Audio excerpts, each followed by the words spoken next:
Sveiki, čia tinklalaidė su kitokia realybė, kuriame susipina psichologinis mokslas su tikro žmogaus istorijomis. Su jumis sveikinasi projektai kurie Rūta. Ir aš, Fausta. Šiame pirmame epizode kalbėsime pradžiai simbolinę temą – baimę pradėti. Pasidalinsime savo patirtimi, kaip mes bijojame, bet išdrįsome. Taip pat aptarsime baimės mechanizmus per mokslinę prizmę. Apžvelgsime religijos įtaką mūsų psichologijai bei pasidalinsime, kaipgi veikti įgalinant baimę. Taigi neužmirškite prenumeruoti mūsų kanalą, o dabar keliamės į patį pokalbį.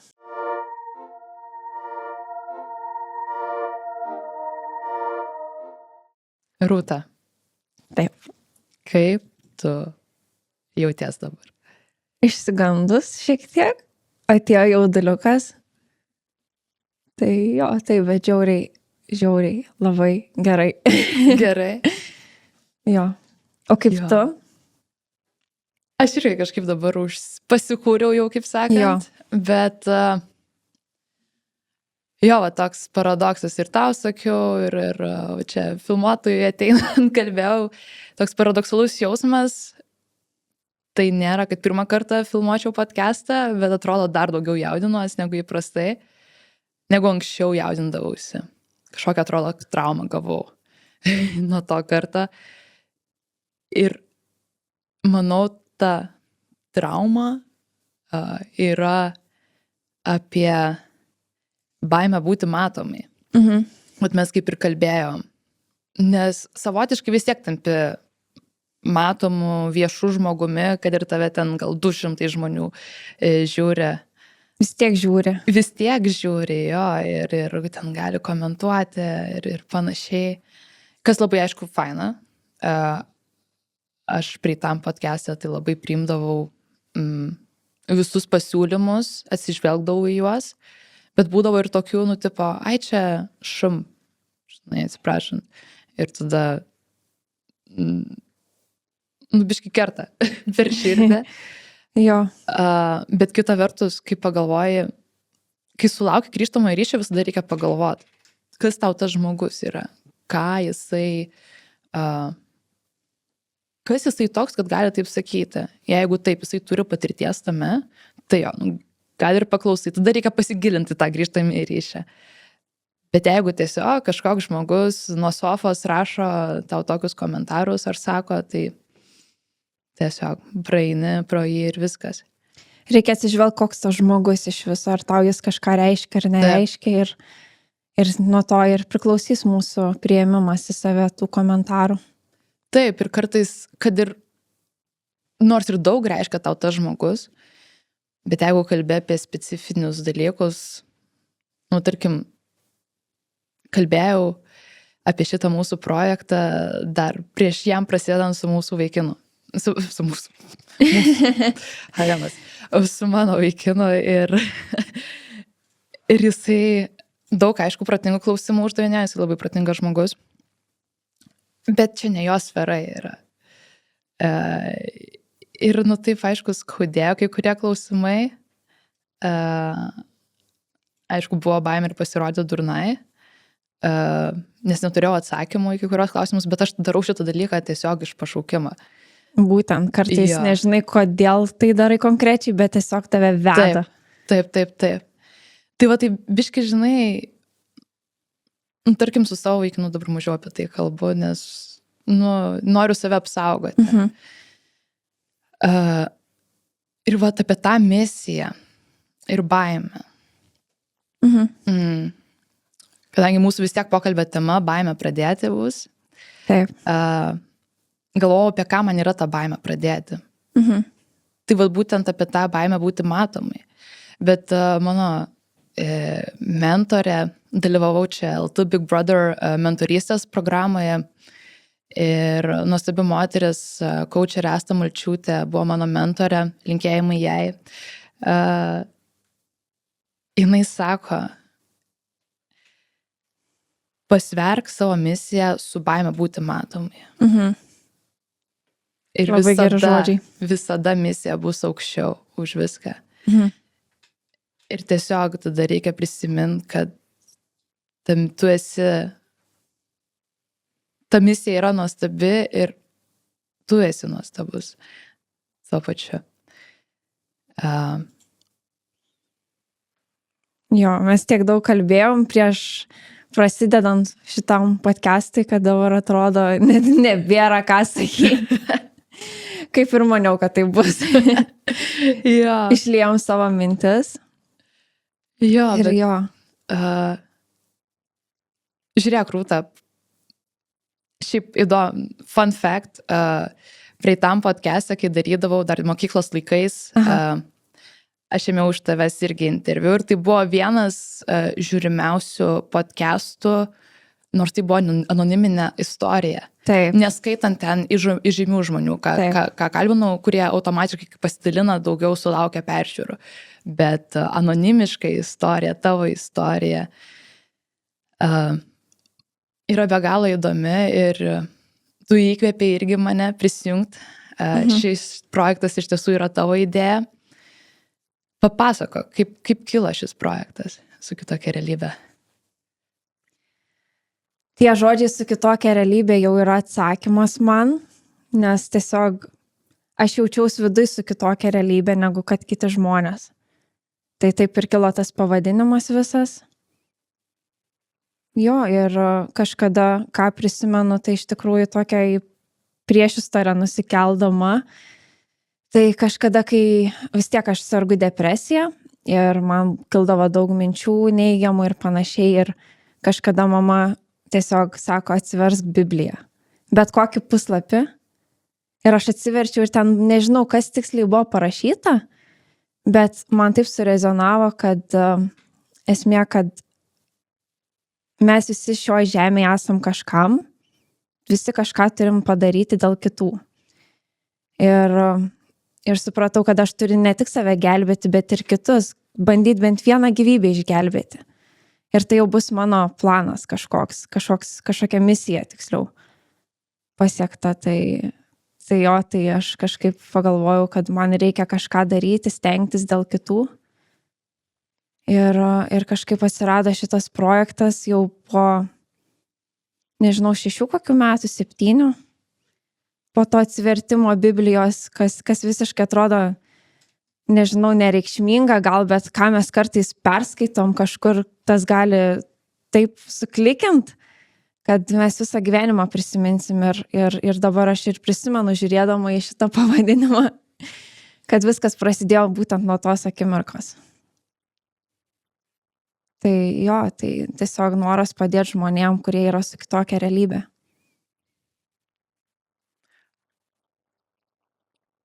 O kaip tu manai, mes esame jau diskutavusios tą temą, bet Taip. irgi labai įdomios tavo mintis, kad išgirstų platesnę auditoriją. Tau depresija kilo, prasidėjo paauglystės laikais. Jo, man kažkur 14 metų aš buvau. Jo, ir dėl ko jinai prasidėjo? Kaip manai? Tai tas kertinis toks buvo taškas, tai tiesiog, kad aš sužinojau, kad sergu Krono liga. Tai čia kai žarnyne žaizdos. Ir aišku, viskas čia buvo kertinis taškas, kaip ir sakiau, tai viskas prasidėjo daug anksčiau, nuo vaikystės traumų ir panašiai, viskas kaupėsi, kol išsivysto ta liga. Tai iš tikrųjų prasidėjo tikriausiai viskas tėvų skyrybomis, kai vaikas tiesiog tu nesuvoki, kodėl vieną dieną yra tėtis, kita nebėra ir panašiai. Ir taip pat tiesiog aš buvau realiai kūdikis. Kiek buvo metų? Aš kūdikis buvau, mano tėvai išsiskyrė realiai iš karto, kai aš gimiau. Tai aš net neprisimenu, kad tėtis ten būtų šalia manęs. Niekada jo nebuvo. Taip. Tai tos traumos tokios, kai patiri vieno žmogaus meilę, o antro ir tarsi niekada nebuvo. Ir tu nežinai, ką reiškia, ir tu vaikštai tarsi su viena koja tiesiog per visą gyvenimą. Ir taip ir vaikštai, klibinkščiuoji, žinai. Ir nesuvoki, kodėl taip yra, ir atrodo vis galvoji, kad tu kažkoks nenormalus, čia visi vaikšto kaip turi vaikščioti, o tu vis kažkur pasvirsti, kažkur nulėki nuo kalniuko, visą laiką gyvenime kažkas atsitinka, kad tu nukrenti tiesiog.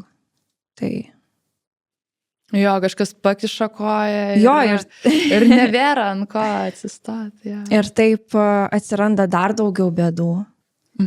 Kažkur vis, nežinau, susimauni nuolat, kažką prisidarai ir tada galvoji, kodėl, ir tu dar super jautrus būni prie viso to, nes tu negavai tėčio meilės. Tu žinai tik vieną pavyzdį, kaip reikia gyventi iš mamos. Jo, tie vaidmenys yra svarbus, tiek tas vyriškas ir moteriškas vaidmuo.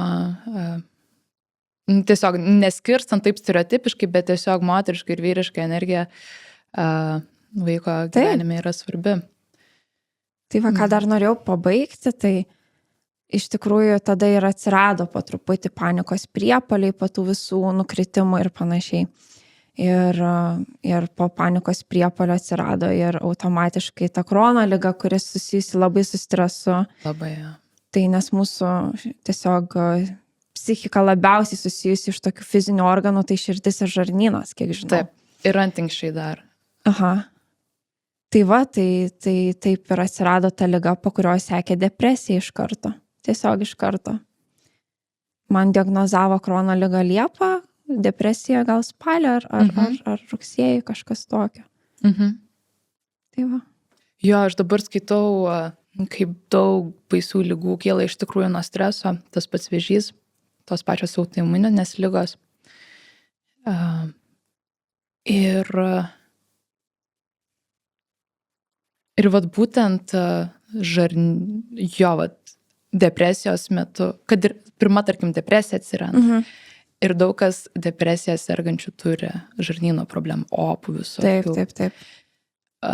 Kita vertus, kortizolis yra streso hormonas. Ir vat rašo toje knygoje, aš nežinau šito, bet pasirodo, tarkim, vėžį gydant yra duodamas kortizolis. Geria žmonės kortizolis specialiai, kad kūne sukiltų stresas. Ir vėlgi iš to išsivysto žarnyno problemų. Čia yra tokia akivaizdi sąsaja, kaip stresas veikia toks užburtas ratas, ne? Ir šiaip įdomu, žarnyne 90% pasigamina serotonino, tai yra vadinama laimės hormoną. Ir tai, ką mes valgom, yra tai, kaip mes jaučiamės. Ne veltui yra tas pasakymas, kaip ten, kaip ten sako, pavirsi to, ko valgai, ir kažkaip ten esi tai, kas valgai, jo, tai, ką valgai. Tai jeigu irgi kartais ta depresija, ta depresyvi nuotaika gali atsirasti nuo blogos mitybos, pavyzdžiui. Jeigu kimši visokius nesąmoningus dalykus į savo kūną, emocinis dar valgymas. Taip, čia kitai temai paliksim. Čia plati tema emocinis valgymas, bet visa tai lemia mūsų savijautą. Ir vat jeigu pasidalinti, kągi reiktų valgyti, geriausiai, kad mūsų kūnas, kad mes jaustumės gerai, jaustumės laimingi. Tai dabar yra daug kalbama apie fermentuotą maistą. Jo. Dabar labai populiaru kimči, čia japoniški dalykai, taip. nelietuviški, bet labai populiarėja Lietuvoje. Tie patys agurkai rauginti, irgi fermentuotas dalykas, kombučia, omega 3. Šiaip mes maiste turim daug omega 6 riebalų, kurie kelia uždegimą kūne. O omega 3 kaip tik mažina uždegimą. Ir uždegimas yra susijęs su depresijos atsiradimu irgi. Uždegimai kūne gali lemti depresijos atsiradimą. Ir atvirkščiai. Depresija gali lemti uždegimus kūne. Tai va, tai toks holistinis, tas toks, viskas yra susiję, ne? Visiškai. Jo, bet baimė. Baimė pradėti. Nuklydom šiek tiek. Jo, kaip tu bijojai pradėti šitą projektą, kai mes pradėjom rugsėjį dar tik? Kaip viso tai atrodė ir kaip tu jauteisi? Mes pradėjom ruoštis šitam projektui, taigi, man rodos, Prieš metus kokius? Jo, praeitų metų, gal kovą, kokį balandį. Taip. Ir visko šiaip vyko ten daug gyvenime, studijos, darbas ir tas projektas, bet aš jaučiau, kad kažką noriu daryti, kažkaip nerealizuoju savęs ir tada tu atėjai su šito pasiūlymu. Tai taip gera buvo. Aš labai jaučiau iš tavęs perfekcionizmą, norą pradėti tobulai viską. Taip, visiškai buvo. ir aš tiesiog... O aš, kadangi tai ne pirmą kartą darau, aš žinau, kad aš atsimenu iš tų praeitų kartų, kad visą tai, kad vienaip ar kitaip reikės taisyti. Tai nereikia daug čia laukti ir tiesiog reikia pradėti, nes vienaip ir kitaip. Reikės keisti dalykus, adaptuoti. Galų galia mes pačios keisimės, mūsų požiūris ir visas brandas gali keistis. Niekada nebus tobulai, nes visą laiką sugrįšim kažkur ir matysim, kad kažkas ne taip. Taip. Nes mes keičiamės. Taip. Tai vat aš tą norėjau kažkaip perteikti tau, bet tuo pačiu ir nenorėjau kažkokį konfliktą, bijau į konfliktą, kad jeigu per daug čia pasidalinsiu, per daug čia pradėsiu savo statyti kažkokius, atsipalaiduok, žinau, kad neveikia taip. Pasakai atsipalaiduok ir būna kaip tik atvirkščiai. Tai vat leidau savo irgi būti procese. Aš savo leidau neskubėti iš tiesų, nes, kaip ir sakiau, daug kas vyko kiti dalykai gyvenime.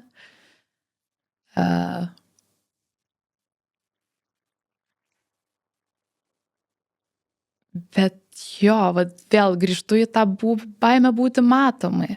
O to labiausiai bijoju. Ir aišku, nežinomybės, kaip čia viskas spėsiu suderint.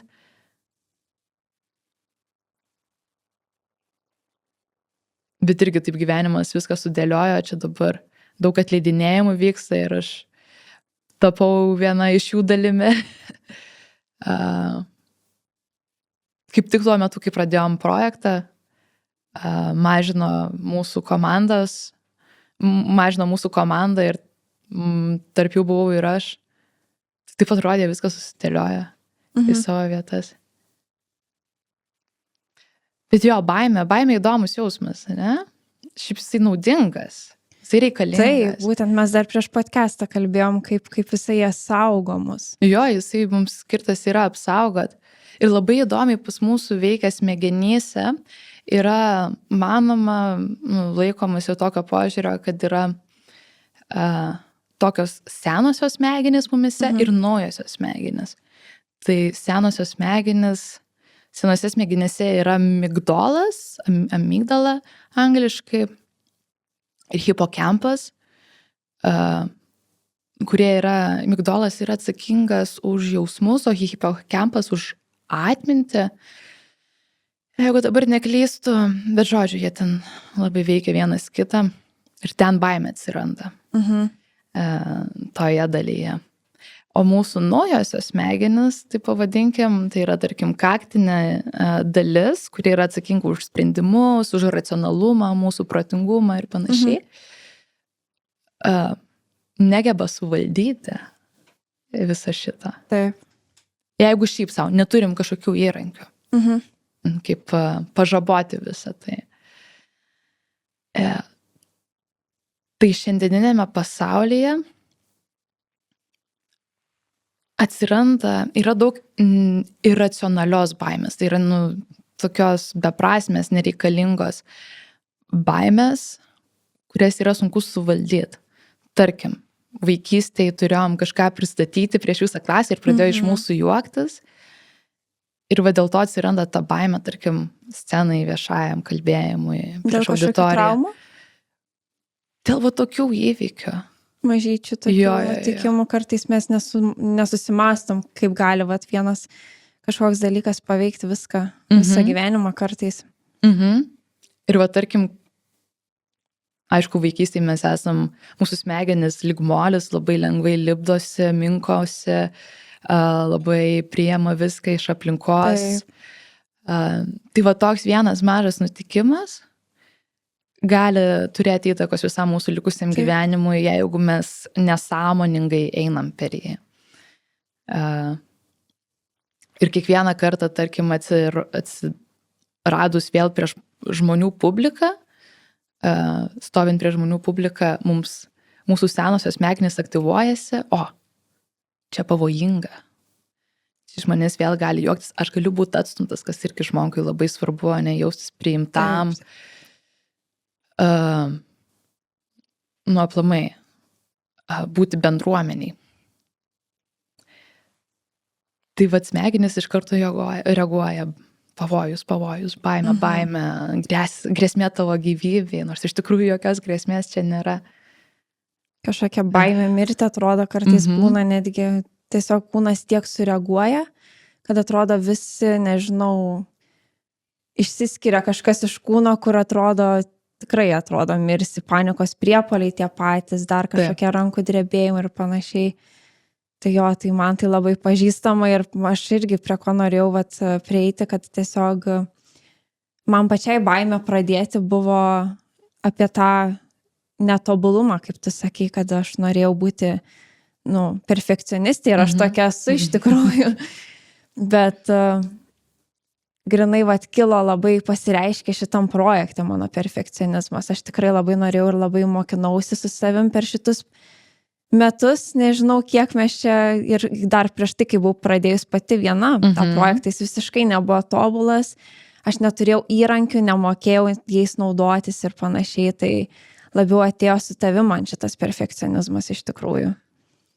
Kaip norisi... Tai čia aš kalta. Taip. Okay. Bet ta prasme, kas... Papasakok plačiau, dabar man įdomu. Nežinau, tiesiog atrodo šviežias startas ir norisi jau tada 100% padaryti, o tada buvo tiesiog pasibandymai viskas. Ir tada atėjo ta baimė pradėti su tavim grinai. Net prieš tai buvo baimė pradėti pirmą postą įkelti į Instagramą. Tai tada bet kai sulaukiau tokios lavinos, nežinau, žinučių iš pažįstamų, kad viskas okei, tu daryk, kaip fainai, tai tada toks pasitikėjimas iškilo ir ta baimė pradėti kažkur dingo. Ir tada tiesiog su laiku pasidaro taip, kad tu pradžiai labai esi reikalingas, o vėliau tu jau tos žinutės ir palaikymas mažėja. Ir pavyzdžiui, kai mes pradėjom tą projektą, tai iš viso buvo didelė baimė pradėti, nes mačiau, kad tų žinučių beveik nėra, jau visi matė su kitokia realybė ir tas mūsų tekstus ir panašiai. Tai nebebuvo kažkokia naujiena. Tai buvo dar didesnė baimė. Kas čia bus? Kodėl niekas nepalaiko ir panašiai. Ir dabar šitoj laidoj irgi, podcast'e, tai irgi toks jaučiasi, kas jeigu nebus to palaikymo irgi ir mes čia tiesiog savo pasikalbėsim ir taip nebus nieko. Taip ir bus, čia ir yra pradžios dalykas. Vat, iš to pokalbio su savo vaikinu, ką jisai pasakė, kad ir aš pilnai tą pritariu ir aš pilnai tą suprantu, kad mūsų tikslas, misija yra vis tiek kurti bendruomenę, o tai yra ilgas procesas. Tai jo pradžioj visada gali būti daug tylos, bet tai nereiškia, kad reikia sustoti. Jo, būtent.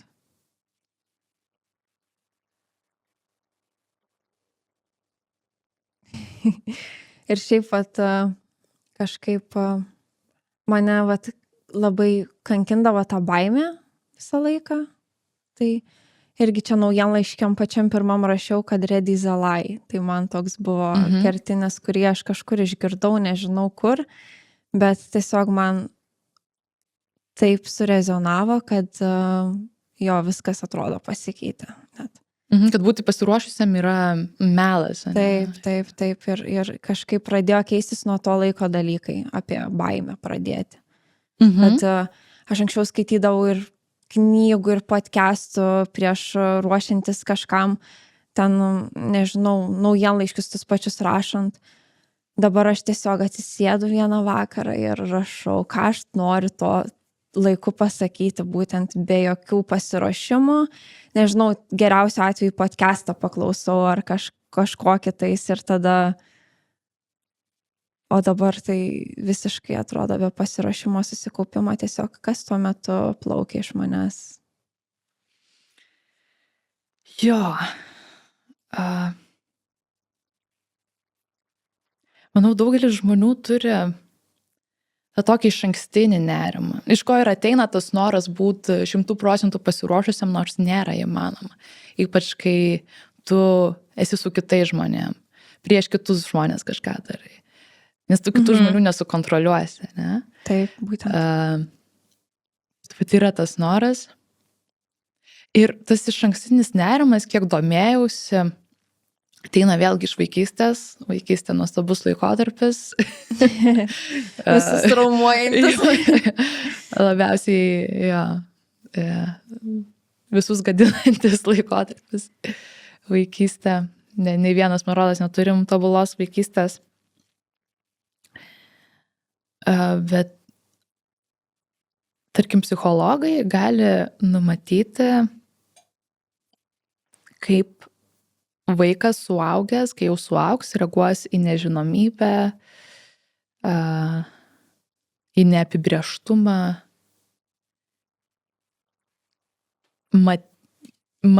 Žodžiu, psichologas gali numatyti visą tai, vaiko reakcijas, kai jis suaugs, žiūrėdamas į to vaiko tėvus. Kaip jie reaguoja į nežinomybę ir neapibrėžtumą čia ir dabar prieš vaiką. Vėlgi, kaip ir sakiau, vaiko smegenys kaip molis, labai minkomas, daug priimančios. Ir jisai visą tai mato. Ir jis įsidėmės taip pasąmoniai, kažkur tai bus, bet jisai po to nesąmoningai reaguos irgi taip ateityje. Čia labai geras toks tarpas, kai galim sugrįžti, net nesugrįžti, pradėti irgi kalbėti apie ribas. Kaip mūsų ribų nusistatymai keičiasi vaikystėj, ta prasme, kaip prasideda viskas, kai iš pradžių mes irgi esame kaip molis, kaip tu sakai, ir iš pradžių vaikas moka sakyti ne, tarkim. Labai lengvai, natūraliai kyla, o paskui mes kaip molis taip pat ir esame suminkomas tėvų nusistatymų kažkokių ir nebemokame brėžti ribų. Iš ko ir kyla vėliau irgi ir visokios ligos, ir ta baimė, ir viskas. Tai. Jo, nes kiekvienas nepasakytas ne yra stresas kūnui. Ir jo, tas matymas, kaip tėvai save aukoja dėl kažko. Nors visas džiaugsmas yra prieš akis, tai yra vaikas, tai yra tavo galbūt antra pusė, artimieji visi, čia yra tas tikrasis džiaugsmas ir vertybė. Bet kažkaip esam linkę visgi ir tenkinti kitų norus. Bet iš kur tas ateina? Man labai patiko tavo mintis, kur irgi vienam naujienlaiškį rašei, kad tarkim mūsų ta visuomenė yra vis tiek krikščioniška ir bent jau tu ir aš augom krikščioniškoje šeimoje. Ir su visu tuom ateina buvimas geru kitam. pagalba kitam, ne? Taip, taip. Padėjimas. Bet nėra kalbama apie pasirūpinimą savim krikščionybėje. Kaip tu ten rašai, gali... Žinai, apie ką aš kalbu? Jo, aš visiškai žinau, gal aš gali rašiau priminti? jo. Man patiko labai ta vieta. Nežinau, apie kurią vietą konkrečiai tu kalbi, bet aš prisimenu tą temą. Kaip krikščionybė formuoja mus irgi vaikystėje ir visą visuomenę? Taip, aš pati augau krikščioniškai šeimoje, kaip ir sakiau. Nors šeima man tikrai nestatė kažkokių, tai nežinau, į kažkokius rėmus krikščioniškus, tikrai ne. Mane irgi. Bet aš pati įlindau į bažnyčią ir kažkaip vienu metu, kai man labai reikėjo, kai tos ligos prasidėjo, aš tiesiog įlindau, nes tai man buvo išsigelbėjimas, ta religija. Būtent, tai religija mane sugadino. Nes jinai visą laiką tu turi būti geras, nuolankus, krikščioniškas tiesiog. Ir būti geru, tai kartais reiškia, kad tu ribų nebebrėži, nebegali brėžti, nes tu negali supykti, negali pasakyti kažkokių blogesnių dalykų kitam žmogui, kažkokios nuomonės, nežinau, kontroversiškesnės išreikšti. Tai jo, ir taip mane irgi pagadino tiesiog. Aš pati nebeišreiškiau tų emocijų, savo pykčio ypatingai, ir tada atėjo kiti dalykai, kaip panikos priepuoliai, per kuriuos, turėjo išeiti tos emocijos, jau nori, nenori. Būtent. O ką dar norėjau sakyti? Kažko klausė manęs, atsimenu, apie tą krikščionybę ir nežinau, ar atsakiau tavo klausimą tiksliau. Jo, aš prisiminiau tus visus įsakymus ir Biblijos mokymus, Taip. kad pagirdyk ištroškusi, pamaitink išalgusi, nors pats neturi resursų. Taip, apie tai ir yra būtent religija, mano nuomonė dabar. Ir tai nėra blogas dalykas padėti kitiems. Tai noriu pasakyti, kad čia religija jokių būdų negadina žmogaus, bet jeigu tu kaip čia pažodžiui viską klausysi, ką sako religija, tai tu gali išeiti iš proto. Turi prisimti savo teisingus dalykus, iš to atrinkti. Dėl to aš ir sakau, aš dabar visiškai nereliginga, aš tikinti esu. Nusistačius savo dalykus, pasiėmus, kuriuos aš noriu. Ir viskas. Bet ką irgi sakydavo, neatsimenu kelintas Dievo įsakymas, kad kaip čia, mylėk save taip kaip kitą, o ne kitą taip kaip save.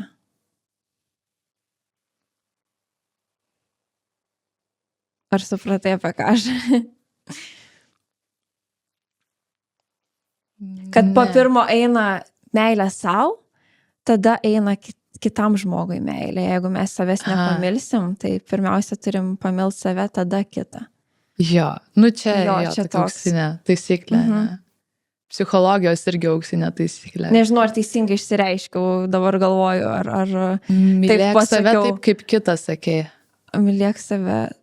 O ne kitą taip, kaip save. Kažkas tokio. Susisuko smegenis, vis tiek tą baimę pradėti. Tai. Po pirma turėti dalykai apie save, kad turim save pamilti ir tada galėsim mylėti kitą. Dažnai ir sako, kad nesivelt į santykius, tarkim, kol patys savęs neišmokstam mylėti. Nes tiesiog kito nevertinsim, taip ir kito nemylėsim. Tai va. Tai apie tai buvo mano naujienlaiškyje. Taip. Apie tas ribas.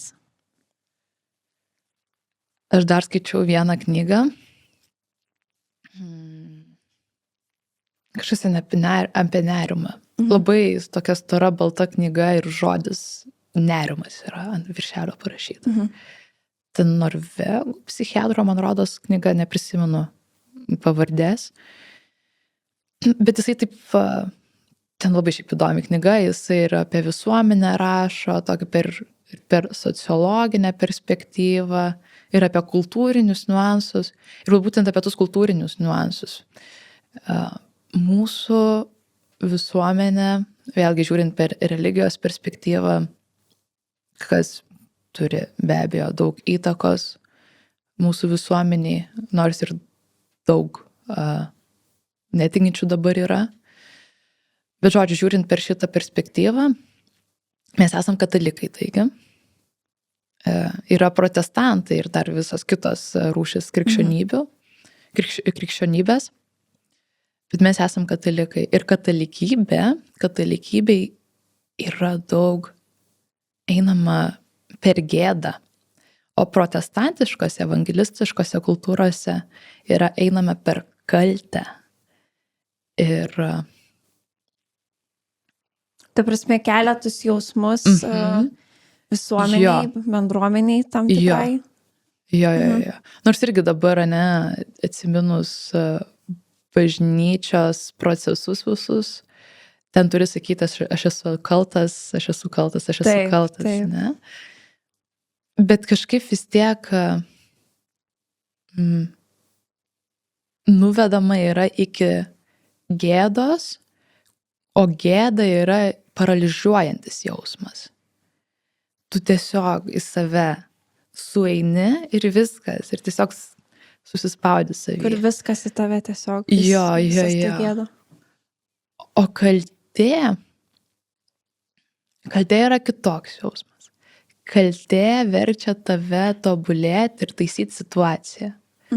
Aš dabar neprisimenu, kaip ten rašė, tiksliai per kokius pavyzdžius jisai ten pateikia visus šitus savo pamąstymus apie krikščionybės atšakas įvairias. Bet man įsiminė šitas, kad mūsų katalikiškai visuomeniai daug yra gėdos ir tai, manau, mus stabdo.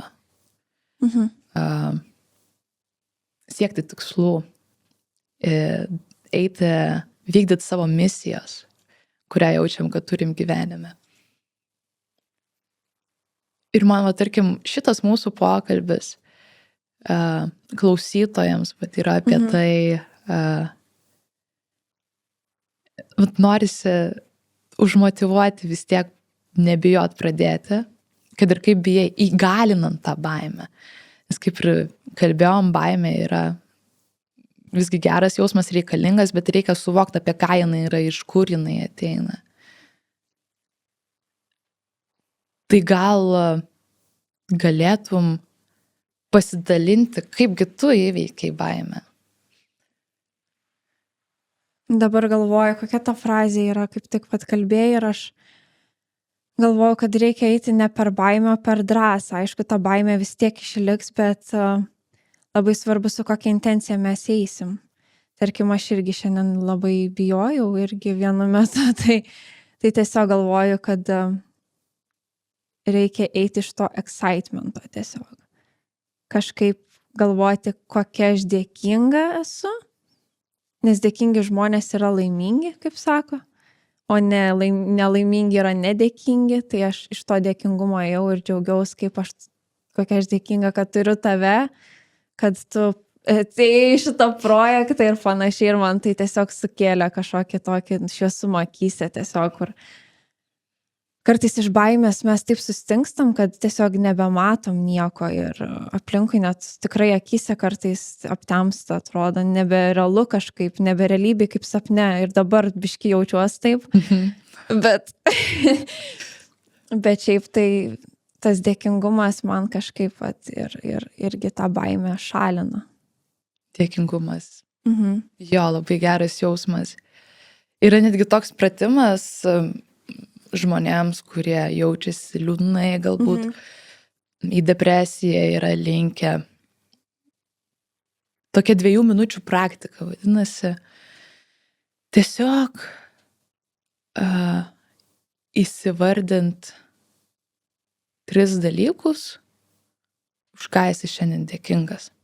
Kad tau ugdyti dėkingumo jausmą, nes šiaip natūraliai žmogaus smegenys yra linkusios pastebėti, atkreipdėmėsi į negatyvius dalykus, nes vėlgi čia yra susijęs su tavo mūsų visų išgyvenimo mechanizmu.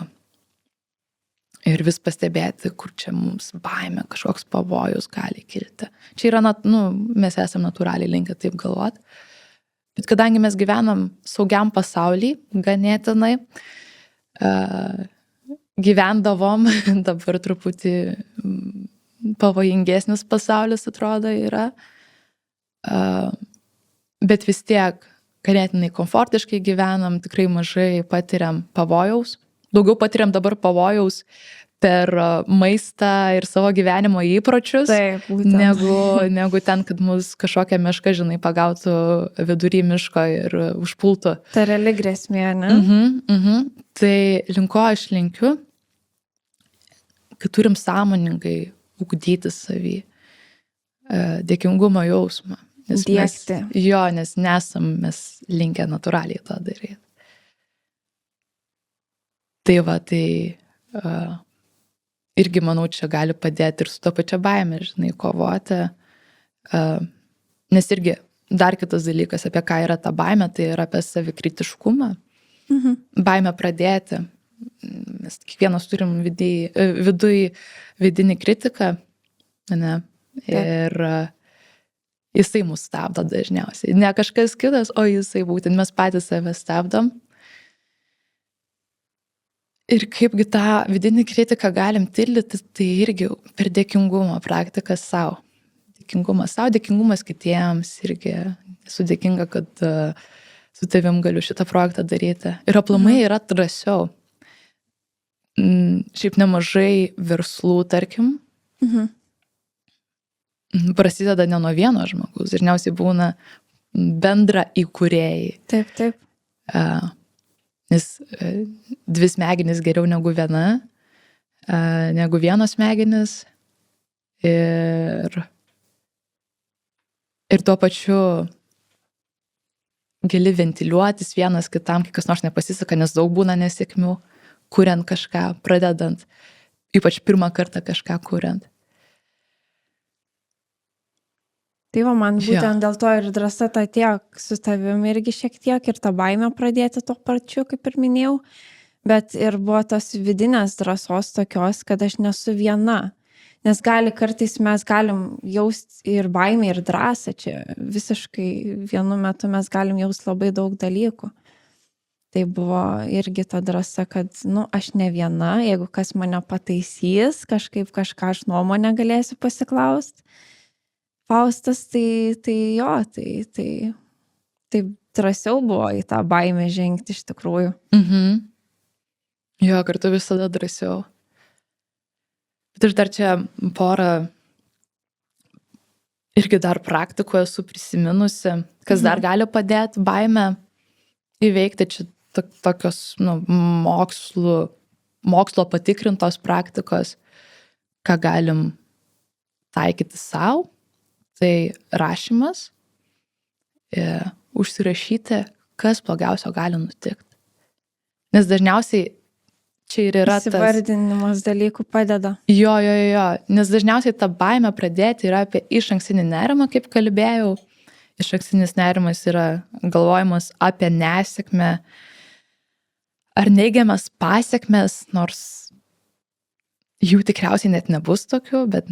Tiesiog smegenis prisifantazuoja ir tai mus stabdo. Ir tiesiog atsisėsti, užsirašyti viską, pradedant nuo menkiausiai blogiausio dalyko ir einant lik labiausiai blogiausio dalyko, kas gali nutikti, jeigu mums nepasiseks. Dar nesėkmės baimė. Taip. Nesėkmės ir sėkmės baimė. Kas įdomu, kad žmonės bijo sėkmės. Nes rutina yra komfortas ir žmogui yra sunku išeiti iš komforto. Ir kartais žmonėms atrodo, kad visos tos įdėtos pastangos, patirti kažkokie nemalonūs jausmai, net pirks sėkmės, patirtos sėkmės. Tai čia irgi dar toks įdomus mąstymo dalykas, kas irgi ten ateina dažniausiai iš vaikystės ir panašiai. Tai grįžtant prie to rašymo pratimo, kai mes užsirašom, mintis pavirsta jau kažkokiu tai apčiuopiamu dalyku, kuris mums nebekelia grėsmės. Mes įsivertinam, ar taip gali nutikti iš tikrųjų. Aš irgi su vaikinu kalbėjau kažkada, kad kartais mes pagalvojam apie kažką blogo ir įsivertinam, ar tai gali nutikti, bet tai nereiškia, kad mes laikysim tai mintyse ir tai nutiks. Mes tiesiog įsivertinam, ar tai realu. Ir turėti kažkur galvoj tą atsarginį planą, kaip ką darys, jeigu nutiks kažkas blogo, yra gerai. Tai gali mus apsaugoti. Jo, tai gali nuraminti mus. Taip, irgi. o jeigu, bet laikytis galvoj vis tiek to plano, kad nutiks kažkas gero. Nu, vat kaip irgi aš rašiau naujienlaiškį, kad tiesiog reikia ne 10 varyti, ant 7 kartais. Bet visą laiką siekti to 10.